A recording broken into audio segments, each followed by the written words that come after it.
هر شب که حالم خرابه، یه جزیرم که دورم یه دریا سرابه. من عادت نکردم به شب‌های سردم، به این که نباشی نه عادت نکردم. قسم خورده بودم اگه از تو جدا شم دیگه حتی یه لحظه تو فکرت نباشم، ولی دیدم نمیشه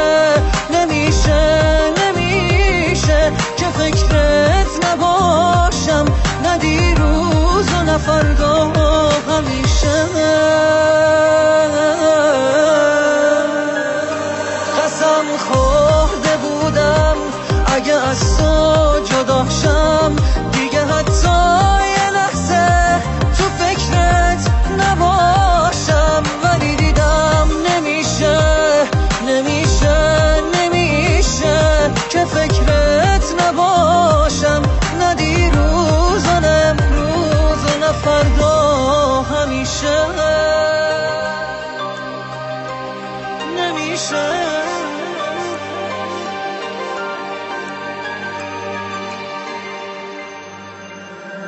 چقدر قصه گفتم که دریا بخوابه، چقدر گریه کردم نفهمم سرابه، نفهمم کجا ما، نفهمم کجایی. چقدر با تو بودم تو عین جدایی، قسم خورده بودم اگه از تو جدا شم دیگه حتی یه لحظه تو فکرت نباشم، ولی دیدم نمیشه که فکرت نباشم، نه دیروز و نه امروز و نه فردا، همیشه.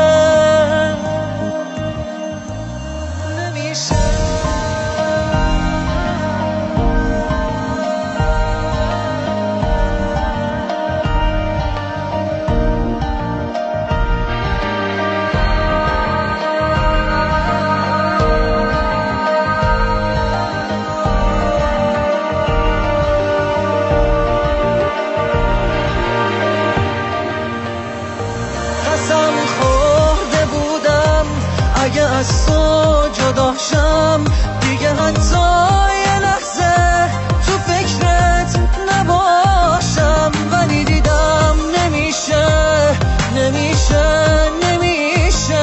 که فکرت نباشم، نه دیروز و نه امروز و نه فردا، همیشه.